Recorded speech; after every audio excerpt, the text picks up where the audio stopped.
안녕하십니까. 더불어민주당 원내부대표 김병주입니다.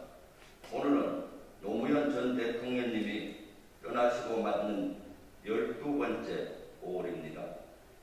세월이 흘렀지만 우리는 너무나 인간적이었던 그분의 모습을 여전히 기억하고 있습니다.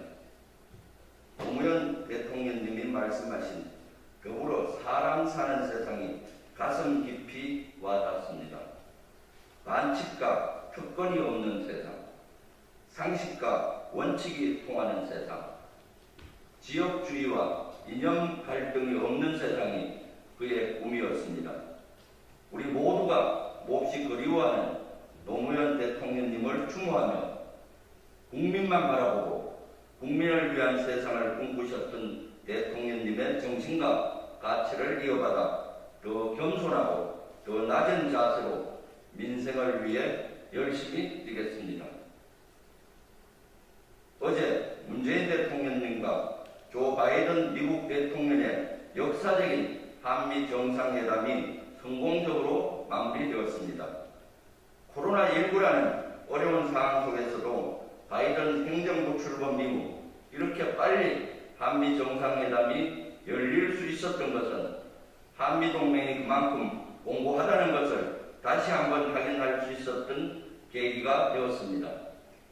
특히 이번 정상회담을 통해 한반도의 비핵화와 항구적 평화, 코로나19 백신 지원, 그리고 반도체, 전기차, 배터리 등에 대한 공급망 협력 등 다양한 분야에서 성과를 거뒀습니다. 문재인 정부가 그동안 한미동맹에 있어서 많은 노력을 들여온 결실이라 자신할 수 있습니다. 그 중에서도 우리가 가장 주목해야 할 것은 바로 42년 만에 우리나라의 미사일 주권을 완전히 회복했다는 것입니다. 여기에는 역사적으로 세 가지 의미가 있습니다. 첫째로 우리나라는 보유할 수 있는 미사일 최대 사거리와 탄도 중량 제한을 완전 폐기할 수 있게 되었습니다. 이로써 우리는 거리와 무게 제한 없이 자유롭게 미사일을 개발할 수 있게 된 것입니다. 그동안 우리나라는 여러 정부에 걸쳐 미사일 사거리 지침 폐기를 위해 노력해왔습니다. 특히 미사일 사거리 제한은 2001년 김대중 정부 때 300km, 2012년 이명박 정부에서 800km까지 점차적으로 늘려왔지만 이를 완전히 폐기하지는 못했습니다. 하지만 문재인 정부가 각고의 노력을 해온 끝에 이번 정상회담을 계기로 미사일 지침 완전 폐기를 이끌어냈고 42년 만에 우리나라의 미사일 주권을 회복한 것입니다. 두 번째는 2,500kg으로 제한되었던 무인기 중량에 대한 규제가 완전히 해제됐습니다. 4차 산업혁명 시대의 파도를 타고 드론과 대형 무인기 등 무인 전투기 시대가 다가오고 있는 지금 드론과 무인기 등에 대한 기술 개발과 관련 산업 분야 발전에 큰 전기를 마련할 수 있게 된 것입니다.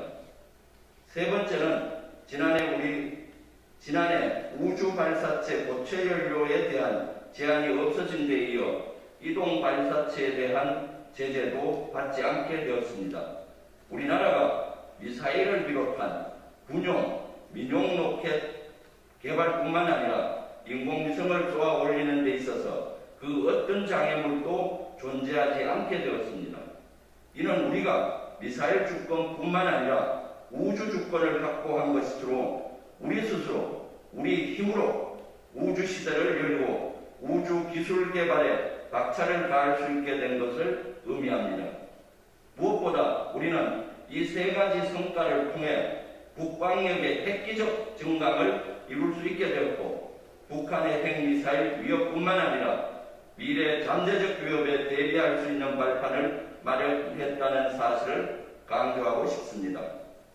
또한 무인 전투기 시대에 발맞춰 관련 분야의 산업 발전을 가속화할 수 있게 된 것에 큰 의미를 두고 있습니다. 이에 더불어민주당은 이런 성과를 더욱 극대화함으로써 우리나라가 우주 시대를 선도하고 미사일 강국으로 우뚝 설 수 있도록 법과 제도, 예산으로 적극 지원해 나가도록 노력하겠습니다. 끝으로 그동안 이번 회담을 위해 노력한 문재인 대통령을 비롯한 외교부, 국방부, 청와대 관계자분들께 감사의 말씀을 전합니다.